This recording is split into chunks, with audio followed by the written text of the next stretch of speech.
कोणता झाला होता विषय आपला 24वा मिथ्या जगत प्रतीतीच्या निवृत्तीचा उपाय हा विषय आता झालेला आहे. कोण करते अनुवाद?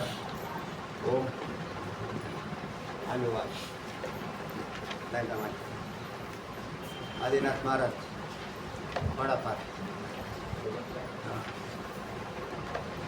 इकडे गवळीत आहे तुम्ही सांगणार आहे त्या गवळीत आहे करतात का काय बघू नाही सांगा आता तुम्ही. त्याने शंका केली होती की हां जगत हे खोटे आहे हा निश्चय होऊन सुद्धा हां ऊन लागतं पुढे घ्या ना प्रतीती येते तुम्ही पुढे सारखा दुःख निवृत्त होत नाही. यावर गुरूंनी सांगितलं की म्हणजे जगताविषयी मिथ्यात्व निश्चय झाला तरी सुद्धा जगताला पाहिल्यावर दुःख होतच आहे असं म्हटलं ना. जोपर्यंत त्याची प्रतीती येते कोणाची? संसाराची. दुःख कशाचं आहे? संसार दुःखाची प्रतीती येते. तुमच्या म्हणण्याप्रमाणे आम्हाला हे कळालं की जगत काय आहे असा मिथ्यात्व निश्चय झाला तरी असं म्हणतात. तर मिथ्यात्व निश्चय झाल्यानंतर वास्तविक पाहता यायला नाही पाहिजे. हा मुख्य उत्तर त्याच्यातच आहे. कारण ती काय म्हणतात मिथ्यात्व निश्चय झाला हा नुसता कळालं तर मग दुःख वाटण्याची शक्यता आहे. पण निश्चय झाल्यावर कसं काय होईल? बुद्धी निश्चय आत्मज्ञान ब्रह्मरूप भावी आपण ब्रह्मनिष्ठा राखे तुला तत्परायण आहारे हे मुक्त महात्म्याचा हा क्रम आहे. त्यांनी काय केलेला आहे? निश्चय केलेला असतो. माऊली म्हणतात तसंच. पण मग आता निश्चय झाल्यानंतर परत संसार दुःख निवृत्त होत नाही हे म्हणणं मुळातच कसं आहे? चुकीचं आहे. पण तर ऐकायला काय अडचण नाही. शंका मग त्याचं उत्तर बरोबर देणार आहेत ते वेदांती. पुढे काय म्हटलं? स्वप्न मिथ्या आहे असे ठाऊक असून सुद्धा भयानक स्वप्ने पडूच नये हा शिष्याने दिलेला दृष्टांत आहे, गुरूंनी नाही. शिष्यच म्हणतो की जसं स्वप्न मिथ्या आहे पण मिथ्या स्वप्न सुद्धा त्रास देतच ना.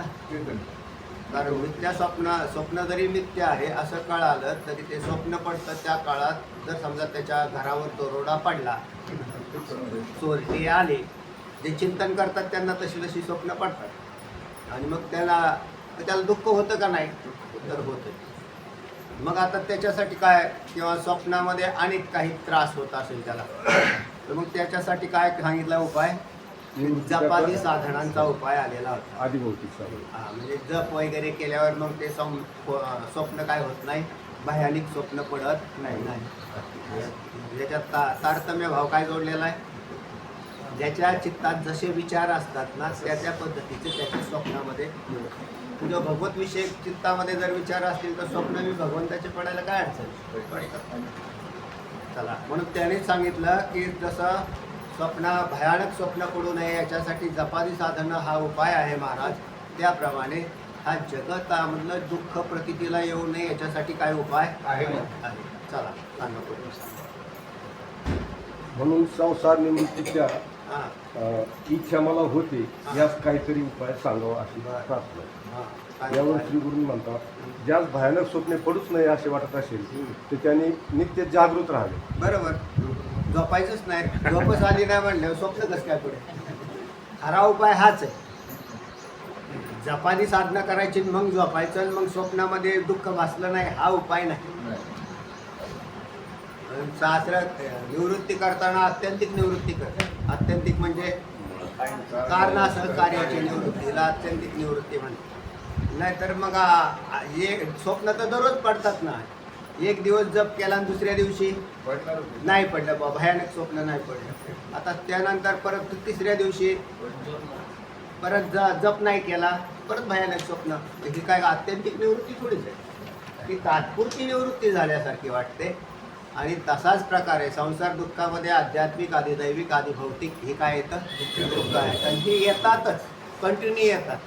एक सारिता तो पुढे उभे गवळण म्हणते एक सहा बहुत कामे मध्ये नाही आराणुक एक सारिता तो पुढे उभे आहेत का नाही? एक बाजूला गेले की दुसरं उभं राहतच आहे.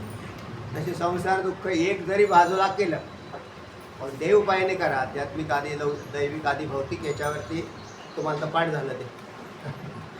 याच्यावर उपाय सुद्धा पाठ बी झालेले ते. आधिदैविक जर असेल तर त्याला कोणता उपाय आहे? आधिदैविक दुःखाच्या नाशाला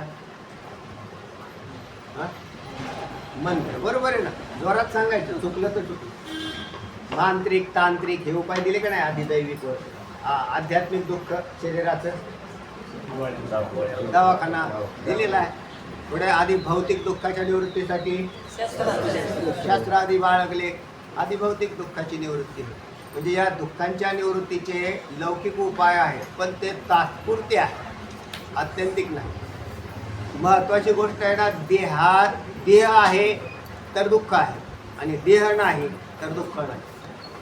मग देहाची जी परंपरा चालू आहे आपली, तीच खंडित करण्यासाठी जर काय उपाय असेल तर सांगा. मग ते म्हटले जागा राहा. जसं स्वप्नातून पुन्हा स्वप्नच पडू नये याच्यासाठी एकमेव चांगला उपाय कोणता आहे? पण हे संभवनीय नाही, दृष्टांतात बी संभवनीय नाही, कोणत्याच माणसाला संभवनीय नाही. तसा ह्या संसार दुःखाचा विषय चाललेला आहे. याची आत्यंतिक निवृत्ती कशी होईल तर त्याला म्हणतात, त्यालाही उपाय आहे जागं राहणं. सगळीकडे उपाय जागं राहणं हाच उपाय आहे. जागं राहणं तर संसारात जागं राहणारा कोण तर ब्रह्मव्यक्ता पुरुष हा संसारात जागा आहे, आणि झोपणारा अज्ञानी हा संसारात झोपलेला आहे. उत्तर संपलं. जब कधी संसार दिसूच नाही. या निशा सर्वभूतानां तस्यां जागर्ति संयमी यस्यां जागर्ति भूतानि सा निशा तस्यतो मुनी. म्हणून या संसारात जागे कोण आहेत? मुनी. मुनी जे मनन करतात. काय मनन करतात? ब्रह्मचिंतन करतात. नित्य तच्चिंतनम तत्कथनम अन्यन्यम तत्प्रबोधनम एतदेक परत्पंचम ब्रह्माभ्यासम विदुर्बुधः. जो नित्य जागा आहे ना तो हा आहे, म्हणजे त्याचं चिंतन अखंड चालू आहे. व्यवहार कालात चिंतन चालू राहतं. तो श्रेष्ठ पुरुष आहे. त्यामधला बी साधक जे असतात ते साधारण ज्यावेळेला चिंतन करतात किंवा कुठे पाठांतर अभ्यास सत्संगती असेल त्यावेळेला ते जागे होतात, आणि एकदा सत्संगतीतून बाहेर गेले की परत ते झोपतात. आणि ज्ञानाने जागा होतं. किती दुःख घेऊन आला आणि त्याने जर चिंतन केलं की तो जागा होतो. ते म्हणजे काय हो, खोटा संसार आहे, फक्त खोटा संसार आहे. हे मनामध्ये चांगलं बीज रुजलं तर त्याचं हे आध्यात्मिक आधिभौतिक आधिदैविक दुःख असूनही त्याला काही वाटत नाही. असूनही बरं, कारण साधू संतांकडे बी ही दुःख होती. असं नाही की ते त्याच्यातून बाहेर केली म्हणजे पार झाले होते. संसाराची दुःख होती. तुकोबऱ्यांना बी हाणणारे मारणारे होतेच.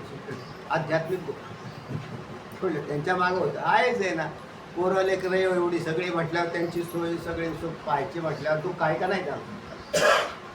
हे संतांच्या ठिकाणी सुद्धा होतं, पण त्यांना दुःख लागत नव्हतं. म्हणजे दुःखाचे आघात येऊन पडत होते प्रारब्धवशामध्ये, पण त्याला पचवण्याची शक्ती त्यांच्याकडे जबरदस्त अशी शक्ती होती. आणि ती काय पचवण्याची शक्ती? एकच शब्द लक्षात ठेवा, मिथ्या.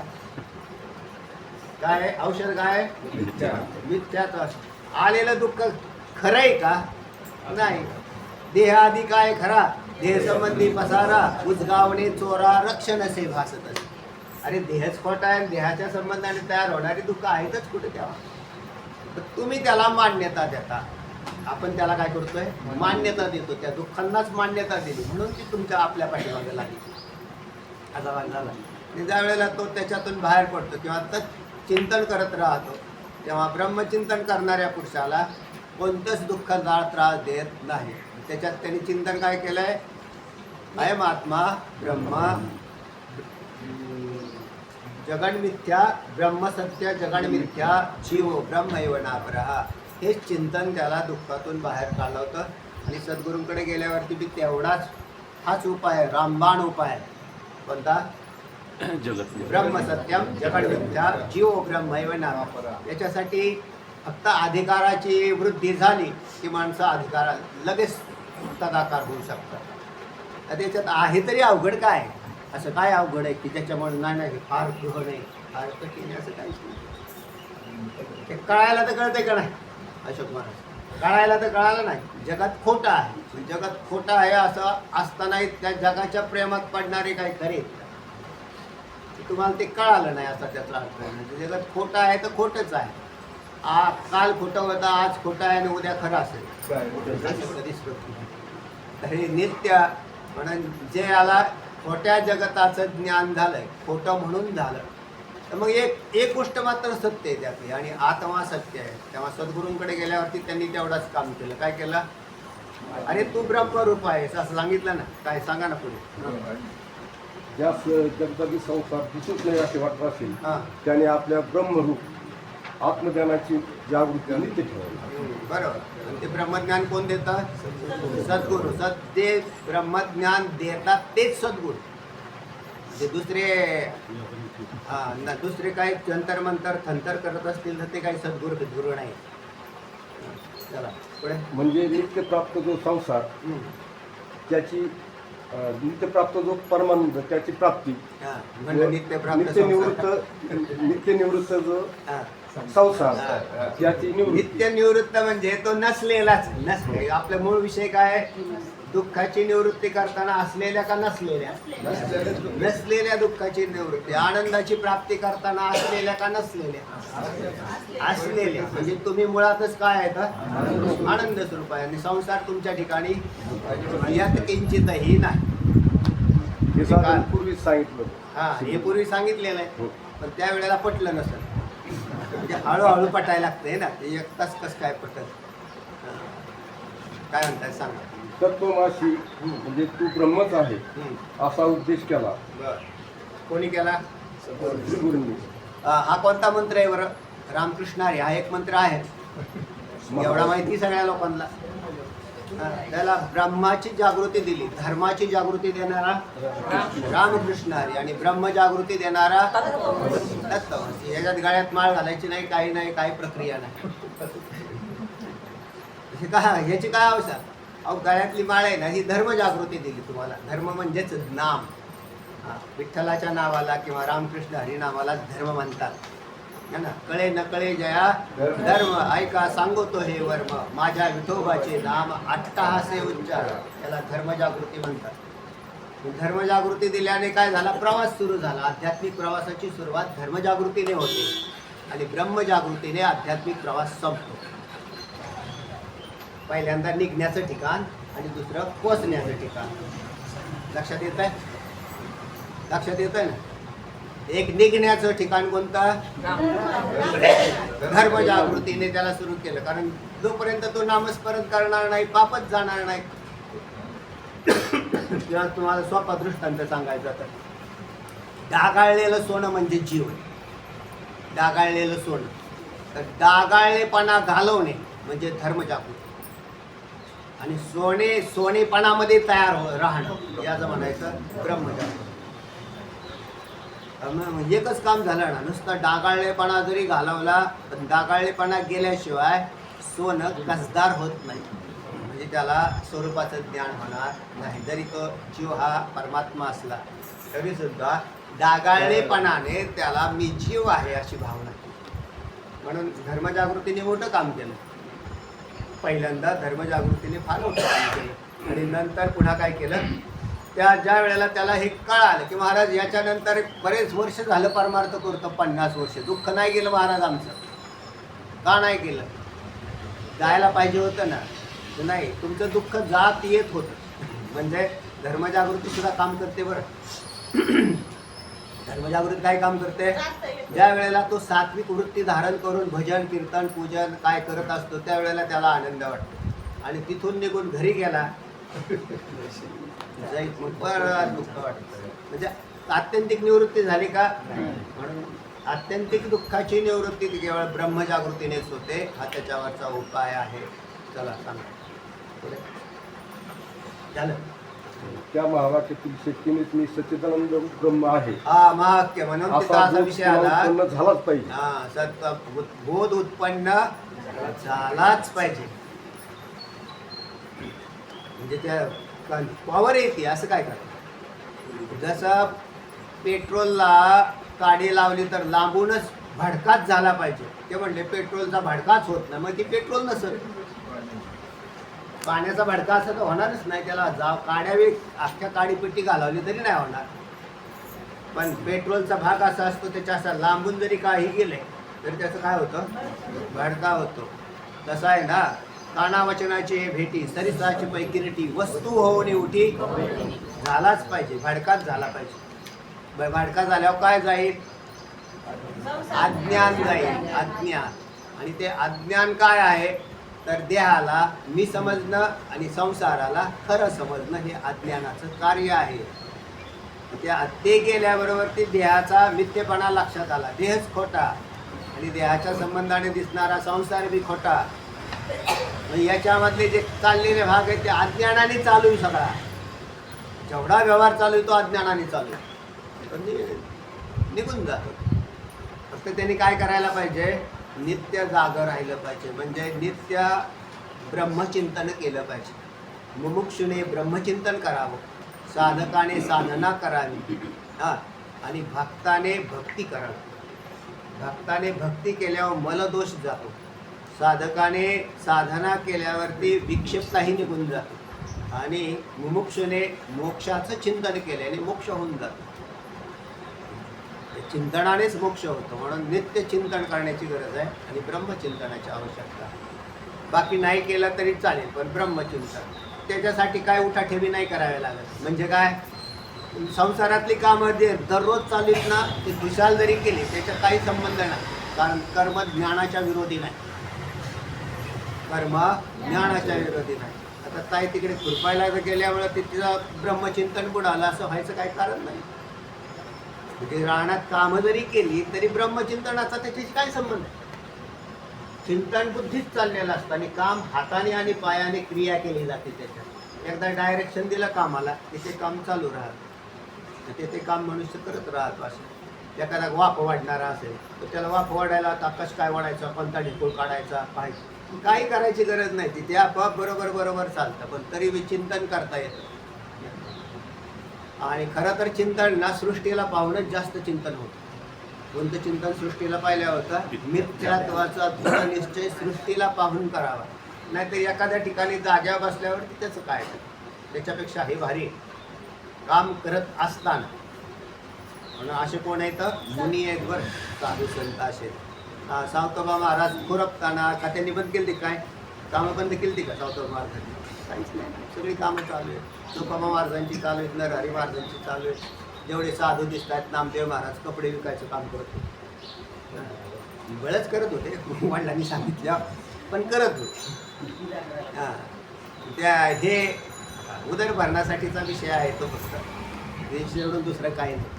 आणि आपल्याला तेवढ्याच धनाची आवश्यकता आहे जेवढ्या उदरभरणासाठी लागतात.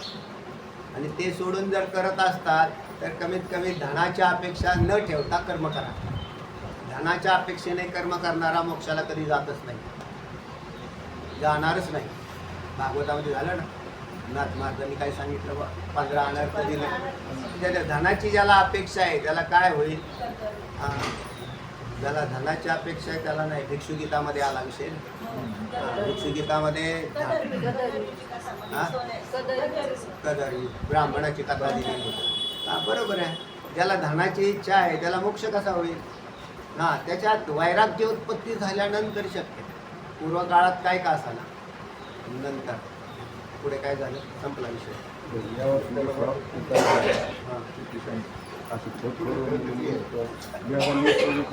असं सांगितलेलं आहे. कोण म्हणतात, थोर थोर ऋषीमुनी साक्षात वेद हा सोमकाने सांगतो की जीवाला दुःखाची निवृत्ती करून घ्यायची असेल तर त्याने काय राहावं, स्वरूपाच्या ठिकाणी नित्य जागं राहावं. कसं काय संसार दुःख भासेल, नाहीच भासणार. कोणालाही कोणतं दुःख आहे ते सांग, त्याच्यावरचा उपाय आहे. कोणतंही दुःख असू द्या. काय हो महाराज, म्हणजे एखाद्या माणसाला पीडा झालेली असेल, घरात रोग झालेला असेल, घरात कुटुंबामध्ये असं होऊ शकतं. एखाद्याला काही वेळेला माणसं बोलत सुद्धा नाही. सध्या ते कॅन्सरचं प्रमाण भरपूर वाढलेलं आहे. आणि ते आता मी काल एक जणाला भेटायला गेलो होतो, आम्ही ते तिथं म्हणले की ते आमच्या वडिलाचा मृत्यू झाला, म्हटले ते कॅन्सरमुळे झालं. तर त्या समांतर मला मगर साहेबांची आठवण आली. ते त्यातला समांतर झाला होता. त्यांनी ऑपरेशन नाही काय केलं. ते म्हणजे डॉक्टरने सांगितलं होतं 6 महिन्यानंतर जातील. तर ते तर त्याच्यात त्या घरातल्या माणसांचा काय माहिती, त्यांना माहीत नाही, त्या व्यक्तीला नाही सांगितलेलं काय आजार आहे. पण त्या घरातल्या माणसांना काय वाटतं, म्हणजे ही व्यक्ती आपल्याबरोबर आता हे दुःख आहे का. बरं हे सांगण्यासारखं बी आहे का, बाहेर काय सांगायचं आहे का, कोणाला सांगून तरी काय करणार त्याच्यावर, का त्याच्या उपाय काहीच नाही ना. तो व्यक्ती जाणार ज्या माणसाला असं असं. मग ते आता याच्यावरती काय उपाय, अध्यात्मशास्त्राने काय उपाय दिलेला. वैद्यकीय शास्त्र तर बंद झालं, ते म्हणतं आमचे हातपाय संपलेले. याच्यावरती तुमच्याकडे काय उपाय. समजा तुम्ही किती त्या व्यक्तीच्यासाठी काही जप साधना करत बसले तरी तो जाणारच आहे. ते म्हणजे पण वाचायला पाहिजे होते, कारण रामकृष्ण हरिनामाचा मी काय केला जप केला. त्या जपाचा फायदा नाही असं नाही म्हणत, पण तो जाणार हे दुःख त्या व्यक्तीपेक्षा तुम्हाला जास्त आहे. जो जाणार आहे ना त्याला आजार असेल, काय असेल, त्याला त्रास होत असेल, दुसऱ्या व्यक्तीला फार दुःख राहत, मगच काय होईल. तर याचा एकच उपाय आहे याला, जगत मिथ्या आहे, देह खोटे आहेत आणि ते जाणार आहेत असे नाही, आपले नंबर पाठीमाग आहे. कदाचित त्यांच्या बी आधी जाऊ शकतो, काय सांगता एखादा ॲक्सिडेंटमध्ये गेला तर त्याच्यात. आणि त्याच्यानंतर देह नाश पावतायत, मग देह नाश पावतायत, पण मानवी देह मला मिळाला. काही तर काय कुत्र्या मांजराचा देह नाही. तर त्याच्यामध्ये माझं एकच कर्तव्य काय, बाकीच्या उठाठेवी बंद करा. कोणत्या उठाठेवी, संसार. हा म्हणजे दुःख आल्यानंतर उपाय शोधायचा असं नाही सांगत, दुःख येण्याच्या आधी उपाय शोधून ठेवा. हे दुःख येणारच आहे ते, आणि आगम हे कधी येतच राहतात. हे वेगवेगळ्या प्रकारचे दुःख आहेत. तर त्याच्यातून सुटण्याचा उपाय कोणता, ब्रह्मचिंतन, नित्य जागा राहिला, म्हणजे अज्ञान नाश केलं, अज्ञानाचा नाश झाला. फक्त तो असा आहे, काव तोंड दिसाना आरशात, काव तोंड दिसाना असा तो सारखाच म्हणत राहिला. त्याच्यामुळे काय होणार नाही, तर आरसा स्वच्छ करण्याची कामं करा. आरसा ज्याचा स्वच्छ नाही त्याला ब्रह्मचिंतन करता येत नाही. मग त्याने काय करावं, रामकृष्ण हरी नामाचा चांगल्यापैकी चिंतन करावं, अगदी भरपूर चिंतन करा. त्यावेळेला आरसे स्वच्छ होतील, म्हणजे चित्त शुद्ध होईल, आणि त्याच्यानंतर तुमचंच मुख तुम्हाला दर्शन देईल, म्हणजेच माझंच मला ज्ञान होईल की मी सच्चिदानंद ब्रह्मच आहे. तो निश्चय होण्यासाठी जो अधिकार व्हावा लागतो ना, तो अधिकार त्या ब्रह्मचिंतनाने तयार होईल आणि मुक्त होऊन जाईल. त्यात अवघड तरी काय, याच्यामध्ये खरोखर अवघडता नाही, पण त्याने अधिकाराची सिद्धी करून घ्यावी. त्या आरशात चेहरा का दिसत नाही, त्या आरशाला कुठेतरी कलंक लागलेला आहे, म्हणजे तो दोषाने ग्रस्त आहे. आरसा स्वच्छ करायचा आपल्या हातातच आहे ना. म्हणून दोन काम आहेत, धर्मचिंतन म्हणजेच नामचिंतन, आणि दुसरं नुसतं ब्रह्मचिंतन असं नाही. तर ते हे करत असताना जर जेवढ्या स्पीडली करेल तर त्याला त्याचा फायदा होऊन जाईल. काय होतं त्याच्यातही मध्ये आणखी धर्मचिंतन करता करता, म्हणजे नामस्मरण करताना अनेक अडथळे बी तयार होतात, आणि त्या अडथळ्यांची कसरत त्याला ज्यावेळेला तो पार करतो. मोठा अडथळा सात्विक बुद्धीचा आहे, त्यावेळेला संसार सुखाकार व्हायला लागतो. म्हणजे ज्या वेळेला संसार सुखाकार व्हायला लागतो त्याला वाटतं की हेच फळ आहे कशाचं, नामस्मरणाचं, पण ते फळ नाही. तर ते अवांतर फळ आहे, आणि त्याच्यामध्ये जो हरवला तर तो पुन्हा ब्रह्मचिंतनाला येतच नाही. हा अडथळा आहे त्याच्यातला. म्हणून ज्या वेळेला त्याला त्याच्याही नंतर सद्गुरुनिष्ठ राहणारा आपोआपच मोक्षाला प्राप्त होतो. म्हणून मोक्ष होतोच. पुढे जाऊन 25वा हेडिंग येत आहे, जीव ब्रह्माच्या अभेदाविषयी शंका. झालाय का? झालं होतं, एक मुद्दा झाला. थोडंसं वाचलेलं आहे. एक मुद्दा झाला. एक मुद्दा सांग काय सांगा ना. हा नाही नाही, मुद्दा झालाय अनुवाद झालेला सांगा. जीव ब्रह्म हा भेदाविषयी शंका घेतलेली. महाराज शिष्याने शंका घेतली, महाराज तुम्ही सांगितलं आत्मा सच्चिदानंद रूप आहे, असे आपण आपल्या वरचे वर सांगितलेले, परंतु माझा काय तसा निश्चय होत नाही. आपण वरचे वर सांगितलं म्हणजे कायम कायम सारखं तेच सांगता. ते सांग पाठाला येऊन बसलं की महाराज तेच सांगतात ब्रह्मसत्यम जगन्मिथ्या जीव ब्रह्मैव नापरा. हे याच्या सोडून दुसरं काही विषय नाही. बरं हे सातत्याने खनन खुंटा न्यायाप्रमाणे ठोकायचा हलवायचा ठोकायचा हलवायचा जात्याचा खुंटा असा गोटा घ्यायचा असा. ती बाई काय करतात अशावरून आणतात आणल्यावरती परत हलवतात आणतात कशाला पॅक बसायचं म्हणून हे वरचे वर सांगत राहतात पुढे. परंतु हा जे संसार दुःख आहे हे निवृत्त होत नाही. होत कारण जीव आणि ब्रह्म या दोघांमध्ये भेद आहे.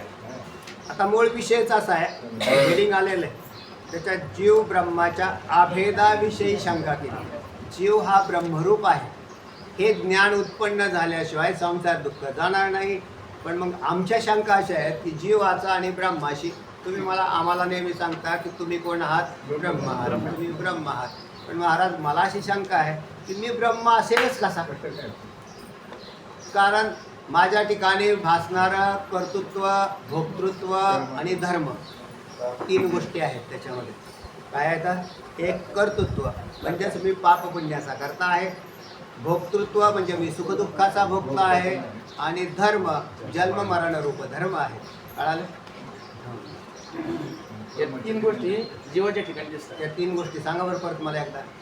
मी करता भोगता आणि करता भोगता हे कशाच्या संबंधाने लावलं पाप पुण्याच्या. बरोबर आहे ना. तुम्ही पाप करता पुण्य निषिद्ध कर्म विहित कर्म परत ती कर्माची संगती लागली. म्हणजे कर्तृत्व हे पाप पुण्याच्या संगतीने लागतं. सुखदुःख नाही कर्तृत्व. आता त्याची फळं सुखदुःख हे भोक्तृत्व कारण तो भोगता झाला. पुण्याचं फळ मिळणारा सुख त्यांनी भोगलं आणि पापाचं फळ दुःख हेही भोगता झालं. आणि नंतर जन्म मरण हे धर्म माझ्या ठिकाणी प्रतीतीला येत आहे. आता आपला जन्म झालेला आहे आणि आता काय होणार आहे मरण होणार. आणि ब्रह्म कसं आहे आता आपण दुसरी बाजू घेतली. ब्रह्म कसं आहे तर ते करता नाही म्हणजे पाप पुण्य करत नाही. ब्रह्म किंवा आत्मा हा करता नाही. दुसरी गोष्ट करता नाही म्हणून भोगता नाही. आणि करता नाही भोगताही नाही तर त्याला जन्म मरणही नाही. तर या 3 मधून सुटलेलं आहे. मग मी ब्रह्म कसा तर मला असं वाटतं मी जीव आहे म्हणून हा निश्चय होत नाही. मी ब्रह्म असेलच कसं. अशी शंका आहे का तुमची. तुमची जर शंका असेल तर मग तुम्हाला शंका असली पाहिजे. शंका नसली पाहिजे असं नाही म्हणत मी. शंका असली पाहिजे आणि मग त्याचं उत्तर तुम्हाला मिळतं आहे. कारण आज ना उद्या तुम्हाला ही शंका तुमच्या डोक्यामध्ये फिरत राहील म्हणून ती शास्त्र नष्ट करून टाकता येते. कारण मी करता भोगता तर तुम्ही करते भोगते नाहीत ना. जो करता भोगता आणि जन्म मृत्यू धर्मवान असा जो आहे तो जीव आहे आणि तुम्ही जीव नाही. त्याचं उत्तर आहे पण ते पुढे येईल. आधी शंका काय पुढे त्यांनी सांगितलेलं आहे की माझा जो जीव आहे जीवाच्या ठिकाणी सर्व आहे ते सर्व भासते परंतु ब्रह्माच्या ठिकाणी काही भासत नाही. म्हणजे शंका तयार झाली. शंका लक्षात आली ना शिंदे पाटील लक्षात आली. शंका लक्षात आली का. शंका जर नाही कळाली तर उत्तरामध्ये गडबड. शंका चांगली कळाली की उत्तर करेक्ट येणार. माझ्या ठिकाणी हे धर्म भासताय ते तुमच्या ठिकाणी भासतात का आपले आपण लावून घ्या. हो मी करता भोगता आहे ना आणि माझ्या ठिकाणी जन्म मरण धर्मही आहे. आणि तुम्ही जे सांगताय जे ब्रह्म त्या ब्रह्माच्या ठिकाणी कर्तृत्व भोक्तृत्व किंवा धर्म कोणतेही नाही. ही बलवान शंका आहे. नाहीतर लोकांना ज्ञान नको का व्हायला. तर ज्ञान का व्हायना तर याच्यात ही एक शंका आहे. चला पुढे जाऊन दुसरी शंका आहे ती झाली ना. मागच्या वेळी एवढं झालं. वाचा आता दुसरी शंका वाचा.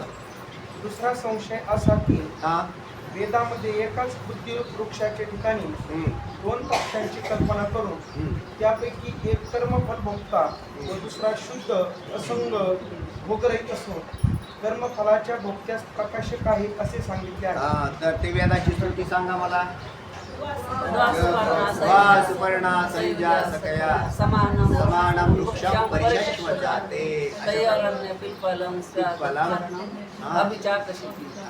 असा पूर्ण श्लोक आहे, वेदामधून आलेली ही वेदाची श्रुती आहे. आता या वेदाच्या श्रुतीमध्ये तू म्हणजे तिथून आले. आता हे काय सामान्य शिष्याला काही शंका पडणार नाही, कारण त्यांनी कधी वेदाचा अभ्यास केला. पण वेदामध्ये बी अशी शंका पुढे जाऊन तुम्हाला येणार आहे. तुमच्याकडून ज्या वेळेला कधी ही श्रुती तुमच्या अभ्यासात येईल किंवा त्यावेळेला पुन्हा ही शंका तयार होईल.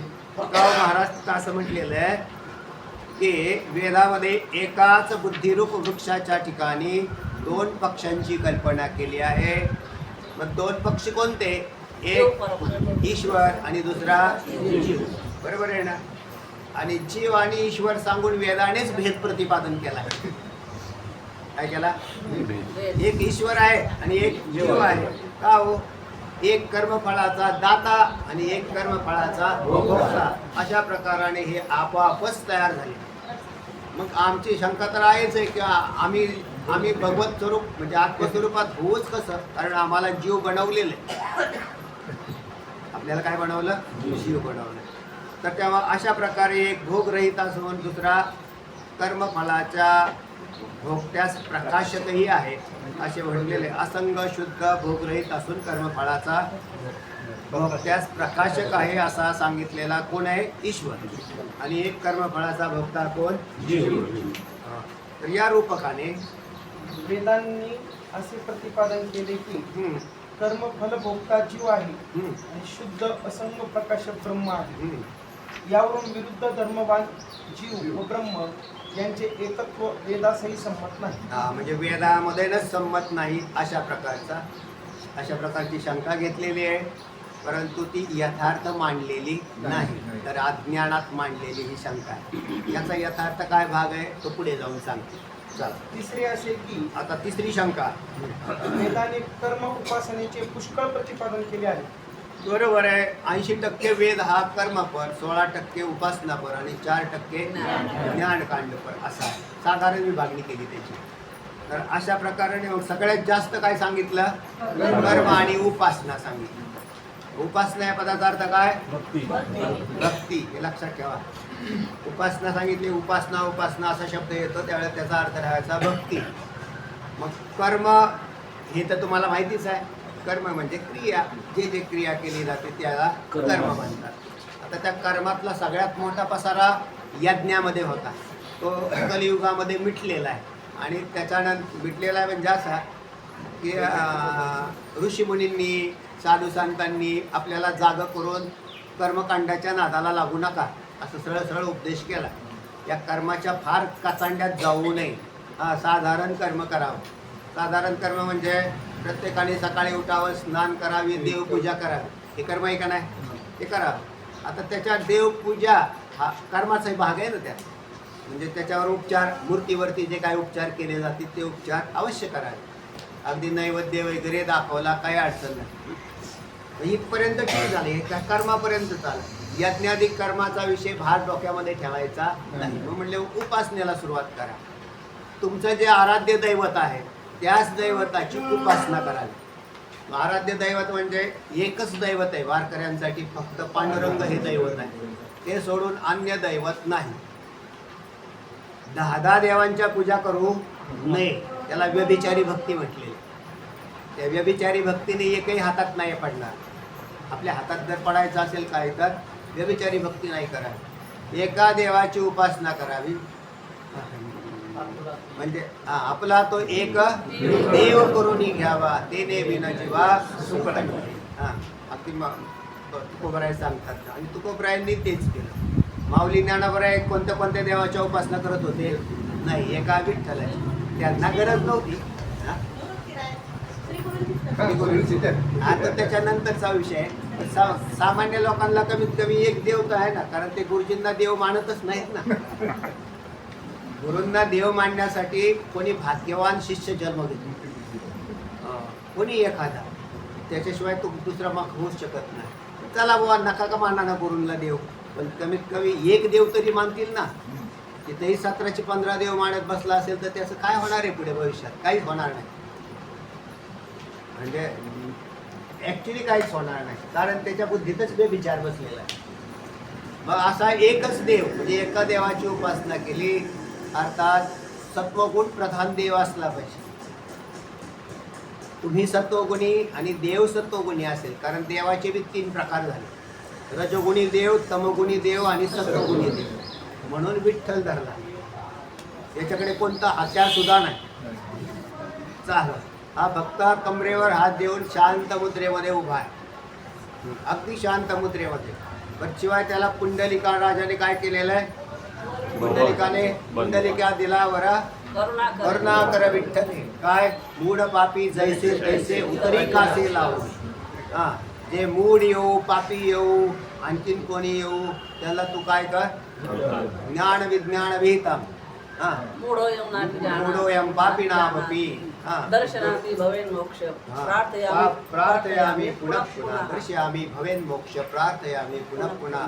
हे भगवंता, तुझ्याकडे जे येतील त्या सगळ्यांकडे मल गेलाय का, विक्षेप गेलाय का, आवरण गेलंय का, असलं काय पाहायचं नाही. फक्त आला की त्याचा उद्धार करायचा, असं पांडुरंगाने. आणि तो करुणाकरे विठ्ठले वर दिलेला आहे. आता आपलं काम काय राहिलं, तर एका विठ्ठलाला आळवणे एवढंच का. तेव्हा अशा बुद्धीमध्ये स्थापित करावा आणि काय करावं, आपलं कल्याण करून घ्यावं. तर तेव्हा असा आपला मूळ विषय काय आहे, मूळ विषय काय आहे, मूळ विषय एकच देव. तो कशावरून आला, धर्म उपासना. म्हणजे उपासने इथं गेला राहिलं पाहिजे लक्ष. उपासना सांगितली, त्या उपासनेला बी 16% भाग वेदामधला त्याच्यात गेला. महाराज मग ज्ञानकांडाचा तर भाग फारच थोडा राहिला, आणि तुम्ही काय सांगता आम्हाला, ज्ञानकांड सांगता. हा एक शंका तयार झाली का नाही. आणि बऱ्याच लोकांच्या डोक्यात ही शंका आहेतच, बोलत नसले तरी. कारण ते क्रिया काय करतात त्याच्यावरून लक्षात येतं.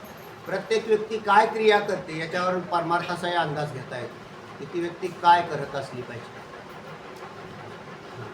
तर कारण तो त्याच्यामध्ये जर गुंतलेला असला की तो बरोबर लक्षात येतं की हे असं असं. चला पुढे काय शंका आहे बघा. कॅटेगरी कर.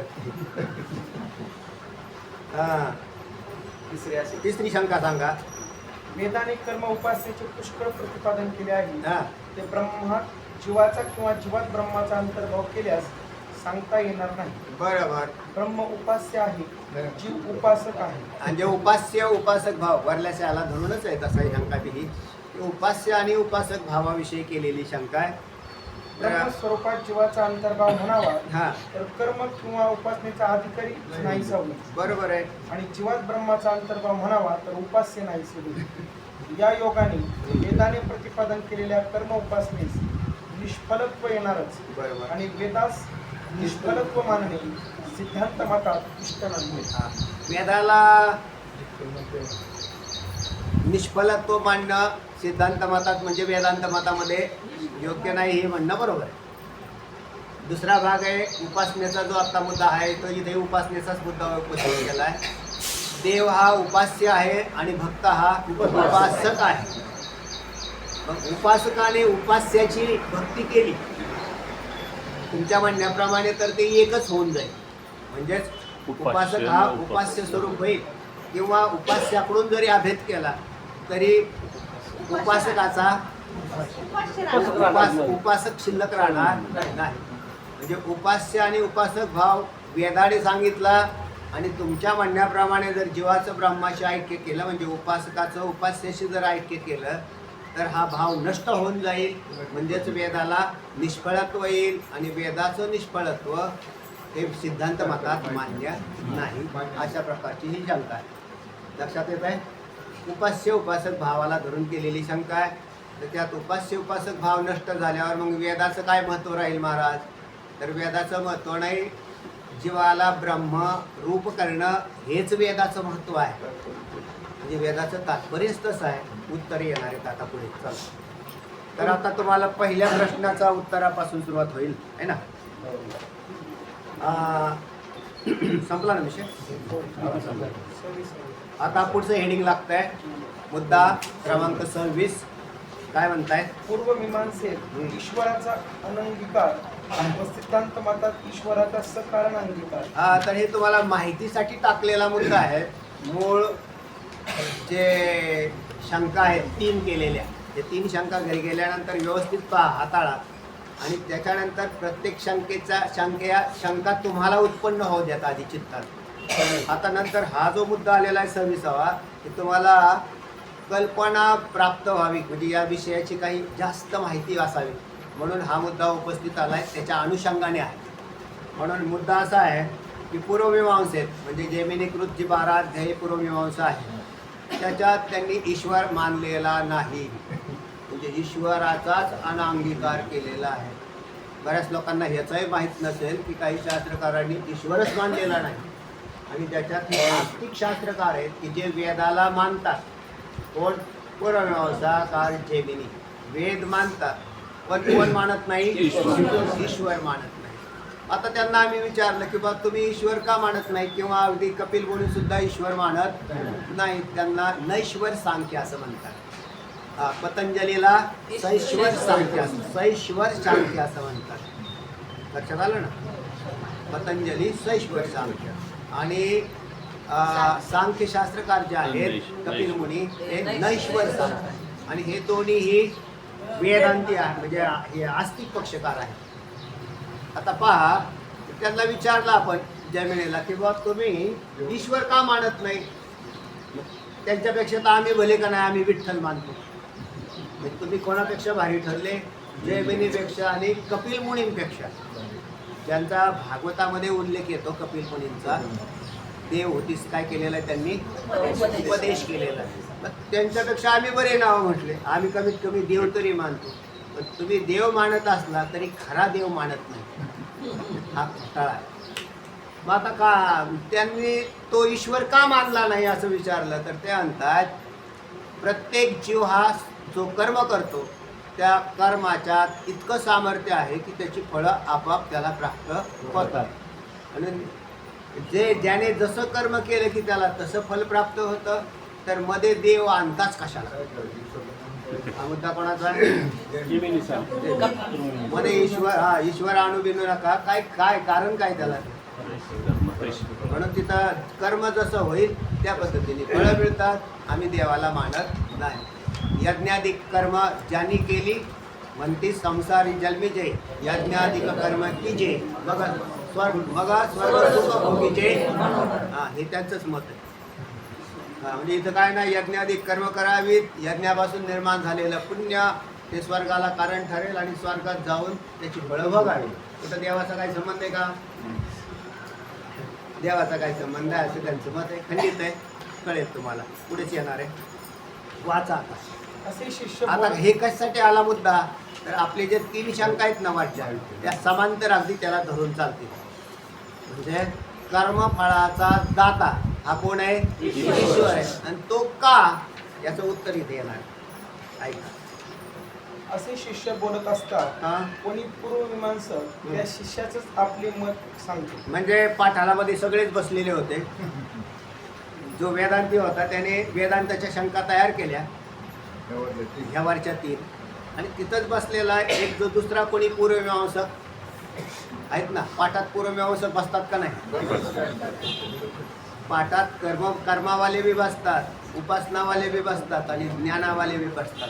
म्हणून तिथेच बसलेला जो कोणी एक पूर्वमीमांसक होता तो म्हणतो महाराज पहा, शिष्य बोलत असता कोणी पूर्वमीमांसक त्या शिष्यासच आपले मत सांगतो. कोणाला? शिष्याला. म्हणजे इथं गुरूंचा आणि शिष्याचा संवाद नसून शिष्य आणि मध्यस्थी संवाद असतो. ऐका आता. पूर्वमीमांसक अहो कर्म फलदाता परमात्मा ईश्वर म्हणून तुम्ही जो स्वीकारता त्याची आवश्यकता नाही. बस, त्याची काय आवश्यकता? कारण कशाला ते ईश्वराला मानतात? आजही समाजामध्ये असे भरपूर लोक आहेत ते म्हणतात देव कशाला मानतात? चांगलं कर्म करा. आपलं चांगलं कर्म करावं आणि त्याला काय तेव्हा त्यांनी कर्म, त्याला कर्मामध्ये बी काय कळतं असं काही नाही, तो आपला भरडत राहतो असं काही. म्हणून ते म्हणतं कर्मफलाचा परमात्मा ईश्वर तुम्ही जो मान स्वीकारता त्याची आवश्यकता नाही. कारण जो जे कर्म करतो हा? त्याचे फल त्यास ते कर्मच देते. मध्ये एक ईश्वर मानून करावयाचे काय? हा, ईश्वर मानून करायचं काय? आता हे वरून दिसायला फार चांगलं दिसतंय, पण आतमध्ये शिरल्यावर काय आहे ते तुम्ही कळेल तुम्हाला उत्तर. चला पुढे. शिष्य, तुमच्या पूर्वमीमांसकांचे मतात ईश्वराचा स्वीकार करीत नाही, हा, परंतु ते बरोबर नाही. पण हे मत बरोबर नाही. पुढे. कारण कर्म स्वतः जड असल्यामुळे त्यास आपले फल देण्याचे सामर्थ्य नाही. हे लक्षात आलं? कर्म नावाचा काय प्रकार आहे? तर समजा एखाद्याने विहित कर्म केलं, म्हणजे दान दिलं. समजा विहित कर्मामध्ये दानाचा विषय दिला, पण ते दान दिल्यामुळं काय झालं? पुण्य झालं. बरोबर आहे ना? म्हणजे ते जे कर्म आहे ना, ते कर्मापासून पुण्यामध्ये झालं. आता पुण्य निर्माण झालेलं, त्या पुण्याप्रमाणे त्याला काय द्यावं लागेल? फळ द्यावं लागेल. तर पुण्य आपोआप कन्व्हर्ट होईल का? त्याचं कारण आहे ते होणार नाही. कारण कर्म हे समजा एखाद्याने दान देण्याचं कर्म जरी केलं तरी त्यापासून पुण्य उत्पत्ती होईल. हे कशी शक्य आहे? कर्म काय आहे? जड. हा चेतन जर असतं तर मग त्याच्यामध्ये काय झाले असते? पुण्य कन्या, म्हणजे त्या पुण्य कन्व्हर्ट करण्याची ताकद तयार झाली असते. पण तिथं चेतन नाही, कारण तर कर्म हे सुद्धा जड.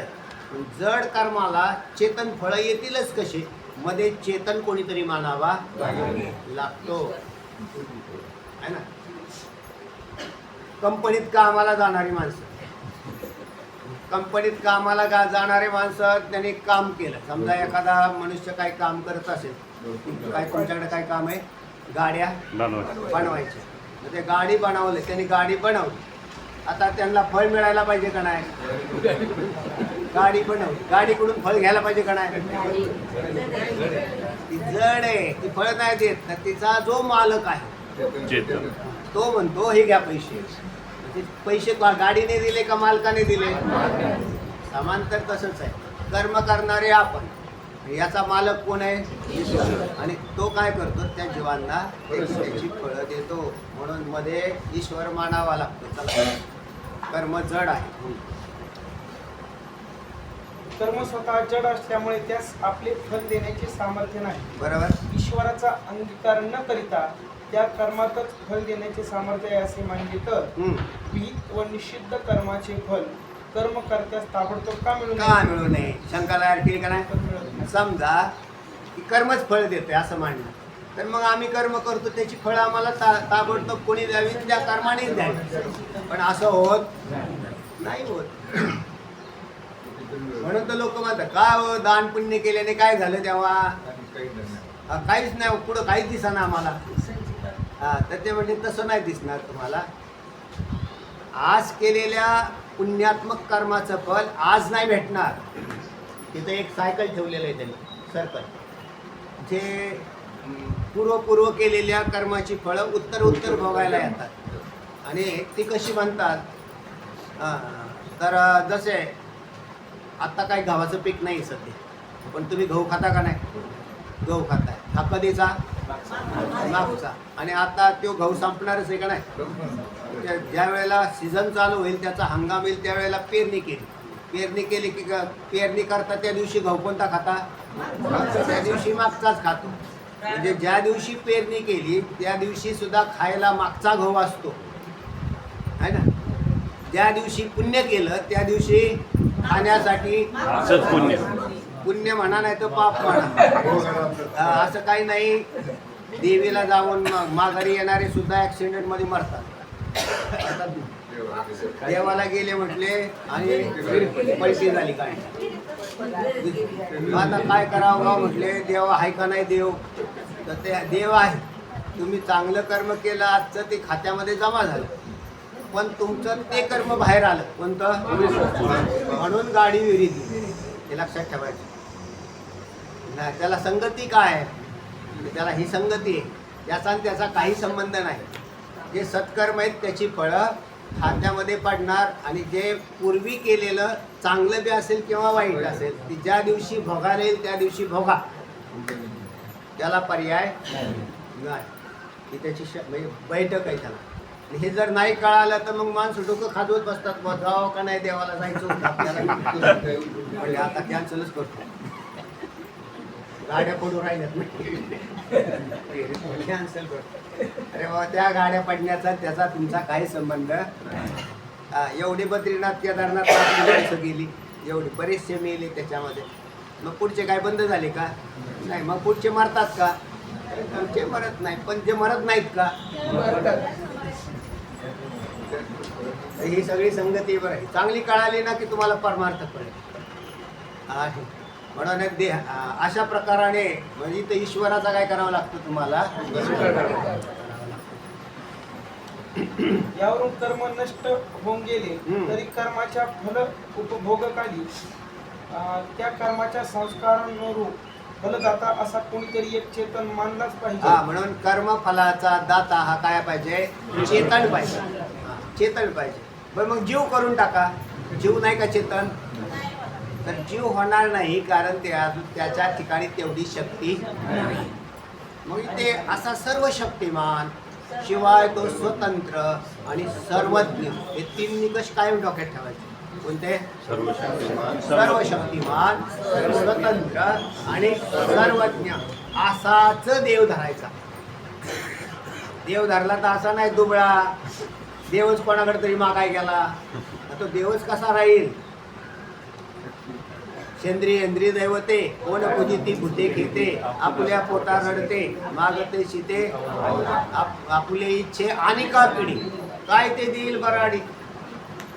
तर तुकोबराय म्हणतात कळू ही आली तयाशी रोकडे बुद्धी आधीरा. आम्हाला कळालं बा आणि तुम्ही कळून घ्या. असले देव तयार करू नका, डोक्यात ठेवू नका. मग एकच देव कोणता? बळया माझा पंडित जो या देवांचा. पुढे आणि जो कोणी चेतन मानावा तोच ईश्वर. आणि कसा आहे तो चेतन? म्हणजे तो चेतन काय? चैतन्याचाच गाभा. पुढे शिक्षा चोरीचे कर्म शिक्षा भोगविण्यास कारण असले तरी फल भोगविणाऱ्या कोणातरी आता इथे एक दृष्टांत आलेला आहे. इथं दुसरा दृष्टांत आला. एखाद्याने चोरी केली, चोरी केली तर त्याच्या ठिकाणी त्याला चोरीने लगेच त्याला ज्या ठिकाणी चोरी केली हे निषिद्ध कर्म आहे का नाही? त्याची लगेच त्याला काय मिळायला पाहिजे? सजा मिळायला पाहिजे. पण मिळते का? नाही. पण तेच डिपार्टमेंटनी कळालं, डिपार्टमेंटनी पकडून नेला, कोर्टात केस टाकली. आता सजा कोण देतो? न्यायाधीश. न्यायाधीश मानावा लागतो का नाही तुम्हाला? न्यायाधीशाशिवाय त्याला सजा कोण देईल? तसा केलेल्या कर्माची पाप पुण्यात्मक फळं त्याची फलं कोण देईल? तर तो न्यायाधीश देईल. म्हणून ते ना भगवान के घर में देर है लेकिन अंधेर नाही है. याचाच अर्थ असा की फळं हळूहळू येणार आहे आणि आपल्याला अपेक्षा असती लगेच व्हायला पाहिजे, लगेच व्हायला पाहिजे, लगेच नाही. हां थोडंसं हळूहळू हळूहळू, कारण त्याला ते सायकल आहे. ते जशा कोर्टामध्ये सुद्धा आता ते सायकल चालू आहे. तुमची केस स्टँडच होत नाही 20-20 वर्ष. ती अवस्था आहे का नाही? एवढ्या वर्ष म्हणले केस चालू आहे, केस चालू आहे. का इतका वेळ? काय देर आहे, अंधेर नाही. काय माहिती आहे काय करतात असे लेंदी प्रोसिजर झाली, फटाफट फटाफट नाही. पूर्वी ते छत्रपती शिवाजी महाराजांच्या काळामध्ये काय झालं? अत्याचार झाला. कोणी केला? याने केला. काय पुरावा? हे बघा. हे ते 100 सत्यवादी लोक बी होते तशी. आणि मग त्याने काय केलं? ते मग काय ज्याने जसं काम केलं त्याला तशा प्रकारच्या लगेच शिक्षा देऊन मग त्याचा अंमलच राहतो. नको बाबा या भानगडीत नको पडायचं. माणसावर काय पाहिजे? त्याचा वचक म्हणजे प्रभावच पाहिजे. नाहीतर मग ते काय डेळमळीत मग घ्या पुढची तारीख, घ्या पुढची तारीख. मेला तो पुढच्या तारखा चालू म्हणजे आता मेला. चला जाऊ. लोकांनी तेच चालू केलं. काय जर समजा केस जिंकण्यासारखी नसेल तर तारखा वाढवता येत. काय पळ वाटायत का नाही? काय अवघड आहे. चला पुढे. त्याप्रमाणे कर्मफल भोगविणारा ईश्वर मान्य अवश्य हे आहे. पण लक्षात ठेवा, देवाच्या दारात नाही बरं काय हा चालला बघा तुम्ही ह्या न्यायाला ते म्हणले हे न्यायालयात तो कस काय सुटला, तर त्याचं कारण आहे त्याचं पूर्वकर्म तसं होतं. त्याचं उत्तर काय आहे? पूर्वकर्म. की त्याच्या पूर्वकर्माचा असा भाग असल्या कारणाने आणि त्याने केलेलं दुष्कर्म असेल तर तिथं परतफेड असते. ज्याने जसं कर्म दुसऱ्यावर अत्याचाराचं कर्म केलेलं असेल तर त्याने या जन्मात नाही फेडलं तर पुढच्या जन्मात फेडतो. ते बरोबर सन्मुखी उभे येतात, ती एकमेकाच्या समोर येतात. आणि ते म्हणजे सुटून गेला तो अवपा, त्याने असं काम करून कसं काय सुटला, ते म्हणले हे पूर्व जन्मामध्ये असं असं झालेलं होतं. त्याची रेकॉर्डच काढावं लागेल ना सगळं मग. चला, ज्याला भरपूर पळवाट आहे, जसं म्हणले ते 100 गुन्हेगार सुटले तरी चालतील पण एक निर्दोष निरपराधी वाचला पाहिजे. हा कायद्यामधला भाग आहे आणि तोच देवाच्या घरातला बी नियम आहे. कारण त्यांनी तिथं करून ठेवलेलं आहे ना घोटाळा. मागच्या कर्माचं इथे खातं काय ओपन होणार आहे. चला, सगळी व्यवस्था बरोबर चाललेली आहे, आपल्याला शंका घ्यायला काहीच कारण नाही. इतके भगवंताचा तंतोतंत नियम चालू आहे. आपण काळजीच नाही करायची. त्याला शिक्षा होईल का, त्याला शिक्षा होईल, नाही तर नाही बी होईल. तू केलेला असेल मागच्या जन्मात असा काहीतरी घोटाळा, हे आपल्याला माहित नाही. पुढे या संबंधाने तुमचे मत बरोबर नाही. बरोबर. जरी पूर्वमीमांसकांचे मत बरोबर नसले तरी कर्म उपासना प्रतिपादक वेद वचनांवरून जीव ब्रह्माचे एकत्व सिद्ध होत नाही, वेदच सिद्ध होतो. याचे समाधान कृपा करून सांगा. आता परत शंका आहे तशी आहे आणि त्या शंकेचं उत्तर येणार आहे. मध्ये हा जो भाग आलेला होता तो तुम्हाला खास टाळण्यासाठी आला होता की कर्म हे स्वभावतः जड असल्या कारणाने ते स्वतः पाप पुण्याची फळं देऊ शकत नाही. तर मध्ये कोणीतरी चेतन करता असावा लागतो. म्हणून ईश्वराचा अनअंगीकार करणारे पूर्वमीमांसक असो किंवा सांख्यशास्त्रकार असो यांचे मतं चुकीचे आहेत आणि खंडित आहेत. लक्षात आलं? ईश्वराचा वेदांत मतात काय केलेला आहे? अंगीकार केलेला आहे. ईश्वराशिवाय कर्माची फळं कोणी देऊ शकत नाही. आणि मग तो ईश्वर कसा, त्याचा भाग तुम्हाला पुढे पुढे येणार आहे. चला, आता पुन्हा मूळचं समाधान चालू होतं आहे की जीव ब्रह्माऐक्य सिद्धी. त्या 3 शंका केलेल्या आहेत, त्या 3 शंकांची पुढे उत्तर येत आहे. पैकी पहिली शंका काय होती? पहिली शंका होती कर्ता भोक्ता आणि धर्म या 3 पदांना धरून शंका केली होती. तर कर्ता भोक्ता आणि धर्मवान कोण आहे हे शोधावं लागेल आणि तो शोधला की तुमची शंकेचं उत्तर बाहेर पडेल. मग कर्ता भोक्ता आणि धर्मवान असा कोण आहे? जीव आहे.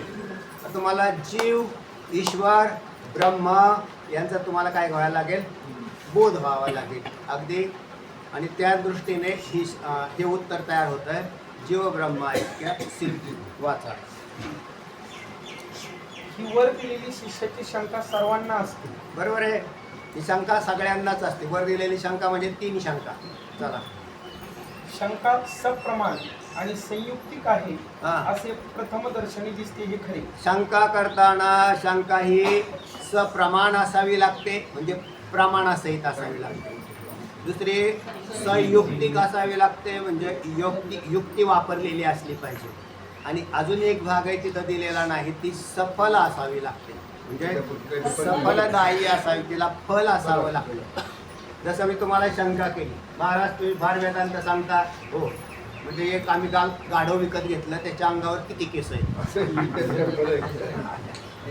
आता तरच तुम्हाला आम्ही काहीतरी मोठे महाराज म्हणू, त्याला आम्ही काय म्हणणार नाही. तर गाढवाच्या अंगाला केस किती आहेत? तर मग त्याचं उत्तर माझ्याकडे आहे, पण कोणीतरी करायला पाहिजे शंका. तर गाढवा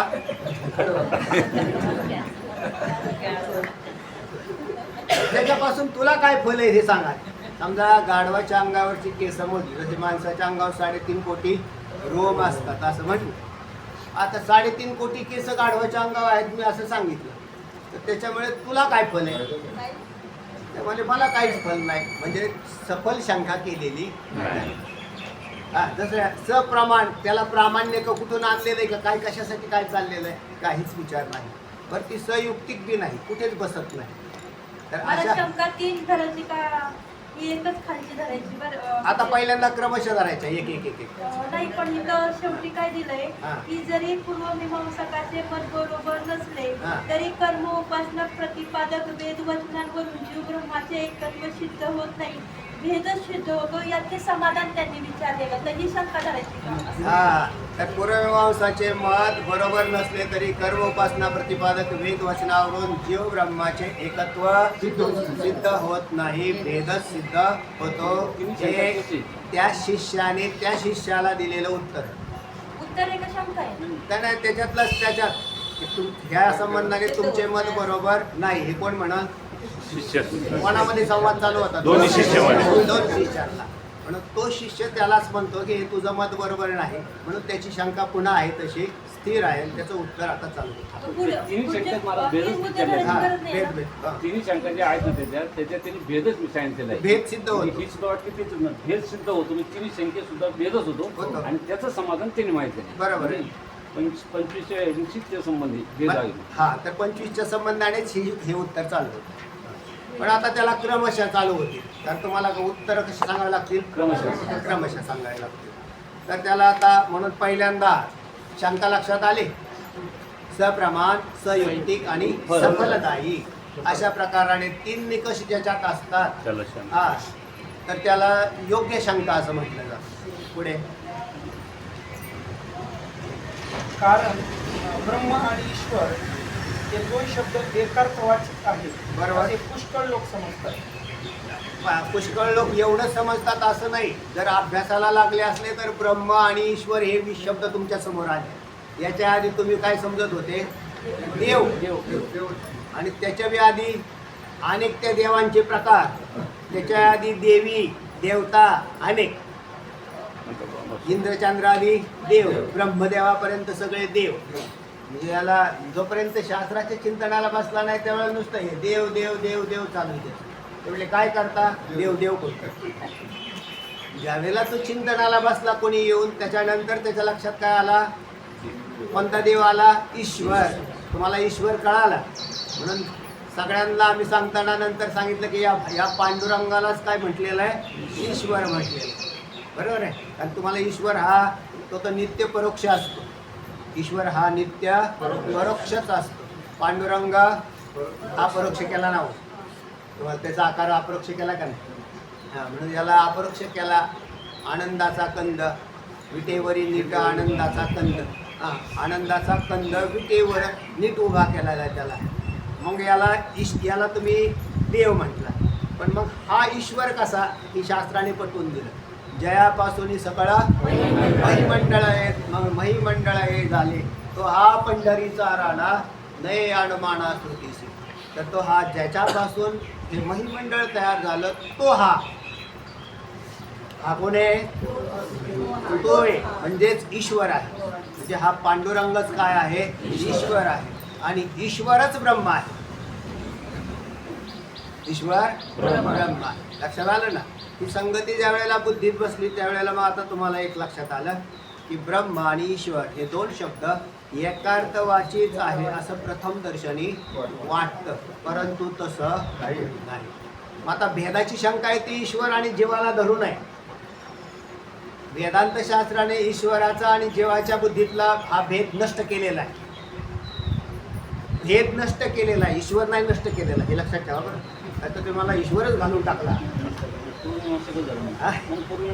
मग पूर्वमीमांसक सिद्ध होतो म्हणून ईश्वर हा ब्रह्मरूप आहे आणि जीव हा ब्रह्मरूप आहे ईश्वर हा मायाकृत आहे म्हणजे माया उपाधिवान आहे आणि जीव हा अविद्या उपाधिवान आहे अविद्येमधला जीव हा जरी अविद्येत भासत असला तरी तो ब्रह्मरूपच आहे म्हणून जीवाचं ईश्वराशी ऐक्य होत नाही आणि शंकेत काय केलेलं आहे ईश्वराशी ऐक्य केल्यावर कर्म उपासना किंवा उपास्य उपासक भाव हे नष्ट होतील असा विषय येणार त्याचे उत्तर बाहेर पडत आहे चला आता तुम्हाला फार सुंदर टॉपिक आलेला आहे की तुम्हाला हे भेद तयार केल्यानंतर कळेल तुम्हाला की जीव म्हणजे काय ब्रह्म म्हणजे काय ईश्वर म्हणजे काय म्हणजे निरुपाधिकता कशी आहे तर या गोष्टी दृष्टांतपूर्वक सांगतायत ऐका आणि कर्म उपासना प्रतिपादक वेद वचनांवरून त्यांचा जीव ब्रह्मामध्ये भेदनिश्चय दृढ होतो. बरोबर. परंतु एक कुटस्थ चैतन्य, दोन जीव चैतन्य, ईश्वर चैतन्य आणि ब्रह्म चैतन्य या चौघांची स्वरूपे आणि भेद यथार्थ लक्षात आला म्हणजे शिष्यांनी केलेल्या वेदवाक्याच्या अर्थात कशी चूक होत आहे किंवा हल्ली लोक कसे चुकतात हे समजून हे येईल. अवतरण चालू आहे बरं का. याचं उत्तर आता गुरु सांगणार आहेत. हे काय आहे, त्या शंकेचं अवतरण आहे. हां. याकरिता श्री गुरु दृष्टांतपूर्वक चैतन्याचे 4 प्रकारचे भेद सांगून नंतर जीव ब्रह्मामध्ये कसा भेद आहे हे समजून सांगितले. लक्षात आलं ना, हे अवतरण आलं. म्हणून तिथं हे कोणाशी संबंधित नाही, शिष्याने बोलला नाही आणि गुरुही बोलले नाही. तर याचं काय मला काय केलेलं आहे, शंकेचं अवतरण आहे. गुरु सांगणार आहेत आता. तर विषय इथून सुरू होतो. तुम्हाला ज्या वेळेला हे 4 गोष्टी कळतील, कोणत्या 4 गोष्टी कळतील? कुटस्थ चैतन्य म्हणजे काय, दुसरं आहे जीव चैतन्य म्हणजे काय, तिसरं आहे ईश्वर चैतन्य म्हणजे काय, आणि चौथं आहे ब्रह्म चैतन्य म्हणजे काय. याच्यात समान पद कोणतं आहे? चैतन्य. आता चैतन्य बाजूला काढून पद उच्चारा. कुटस्थ, जीव, ईश्वर आणि ब्रह्म या पदांची यथार्थ अर्थ काय किंवा त्यांची स्वरूप काय? स्वरूप पदाचा अर्थ कळतो. स्वरूप म्हणजे आंतर स्थिती त्याची काय आहे, त्याला स्वरूप म्हणतात. म्हणजे कुटस्थ म्हणजे काय, जीव म्हणजे काय, ईश्वर म्हणजे काय आणि ब्रह्म म्हणजे काय, त्याचं स्वरूप काय. चला तर आता क्रमशः एक विषय येतो.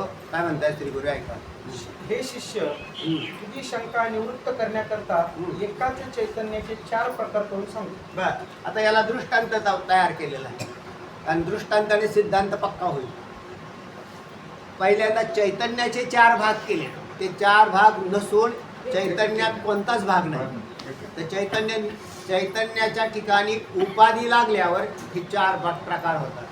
जसे आकाशाच्या ठिकाणी उपाधी लावली, आकाशात भेद आहे का? नाही. पण एकाला घटाकाश केलं, नंतर त्या घटामध्ये पाणी ओतलं, त्याला जलाकाश केलं, नंतर मेघाकाश केलं. पाणी पाहिजे आम्हाला सगळ्याच्या, जसं तिथं चैतन्य आहे ना तसं त्या पद्धतीने. म्हणून घटाकाश, घटातील आकाश, घट अधिक जल त्यातला आकाश, मेघ अधिक जल त्यातला आकाश आणि निखळ आकाश. लक्षात येत आहे? पहिल्यांदा घट मोकळच आहे ना, मोकळाच आहे ना, पण नुसतं घट नाही म्हणायचं, घाटा आकाश. म्हणजे तिथं जसं म्हटलं, तिथं काय म्हटलं होतं, कुटस्थ चैतन्य असं केलेलं आहे. त्या पद्धतीने इथे त्याला नावं येतील. आकाशाला घाटातील आकाश, घटात पाणी ओतल्यानंतर जलाकाश म्हणजे त्याच्यातलं जे आकाश, जलामध्ये असणारं आकाश. नंतर मेघ, मेघामध्ये काय असतं? पाणी असतं. त्या मेघाच्यामध्ये असणाऱ्या पाण्यामधलं आकाश आणि त्याला उपाधीच नाही असं नुसतं मोकळं आकाश, महाआकाश. असे 4 प्रकार केले. ऐका. पण त्यांची स्वरूपे कळणे कठीण असल्यामुळे अगोदर आकाशाचे 4 भेद सांगणे आवश्यक आहे. ते आकाशाचे 4 भेद लक्षात आले म्हणजे चैतन्याचे 4 भेद लवकर लक्षात येतील. बिलकुल लक्षात येते. आकाशाचे 4 भेद असे. कसे आकाशाचे 4 भेद आहेत? ऐका. आकाशाचे 4 सोपा विषय, दृष्टांत आलेला आहे त्यामुळे त्याला काय अडचण नाही. 1 घट आकाश, 2 जल आकाश, 3 मेघ आकाश आणि 4 महाआकाश. महाआकाश कशाला केला? त्याला उपाधीच नाही. महाआकाश म्हणजे नुसतं मोकळं झालं. नुसत्या मोकळ्याचे वरून खाली आलो आपण, ढगामध्ये आलो. ढगात आल्या म्हणजे ढगात आकाश आहे महाराज. ढगात काय आहे? पाणी सुद्धा आहे. आणि त्या ढगामध्ये असणाऱ्या पाण्यामध्ये जे आकाश आहे त्याला केलेलं आहे महाआकाश. नाही काय म्हणतात? मेघाकाश. नंतर त्याच्यातून आपण थोडंसं खाली आलो. खाली आल्यानंतर एक घट घेतला, त्याच्यात पाणी आहे. त्या म्हणले त्या घटातल्या पाण्यामध्ये जे आकाश आहे त्याला काय म्हटलं? आता म्हणले पाणी ओतून दिलं आणि नुसता घटच ठेवला, त्याच्यात आकाश, त्याला घट आकाश. लक्षात आला दृष्टांत. आता ते सिद्धांत आता तसाच फिरवायचा आहे.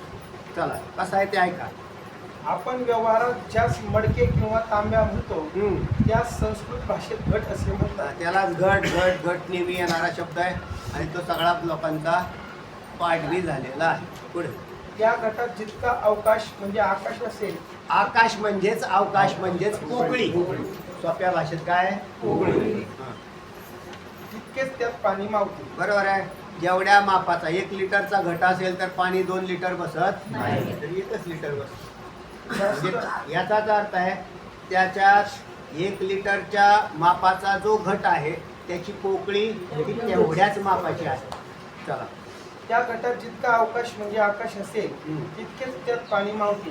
जास्त घालू लागल्यास मावत नाही. बरोबर. कारण त्यात जास्त अवकाश म्हणजे आकाश नसते. हे लक्षात आलं. अवकाश म्हणजे आकाश नसते. लोकांनी घरं बांधली ती आकाशाला तोडून बांधली का नाही? आकाशात परिच्छिन्न झाल्यासारखं वाटलं. कारण आता हा एवढा हा मंदिराचा परिसर, याच्यामध्ये ज्या भिंती उभ्या आहेत, वरचा छत आहे, खालचं जमीन आहे, याने आकाशाला काय केलंय? तोडलंय. अशा प्रकारचा भाव तयार होतो. कारण आपले सगळे व्यवहार या मोकळ्या अवकाशामध्येच होतात ना. तिथं जर अवकाश नसता तर व्यवहार झाला नसता. तर तेव्हा याला परिच्छिन्न, तसाच घटाला परिच्छिन्न केलंय. त्या आकाशाला घटाने परिच्छिन्न केलंय. चला, याचं नाव आहे घटाकाश. पाण्याने पूर्ण भरलेल्या घटात जेवढा अवकाश असतो त्यास घट आकाश म्हणतात. हा, तर पाण्याने पूर्ण भरलेल्या घटात जेवढा अवकाश असतो त्याला घटाकाश म्हणतात. तुम्हाला आम्हाला पाणी नाही सांगायचं बरं का. इथं आम्हाला फक्त घटातली पोकळी सांगायची आहे. पण तुम्हाला ती पोकळी कळावी म्हणून जेवढ्या पाण्याच्या मापाचा म्हणून हा उल्लेख केलेला आहे. चला, कारण जलाकाश परत खाली सांगितलं. जल आकाशाचे लक्षण.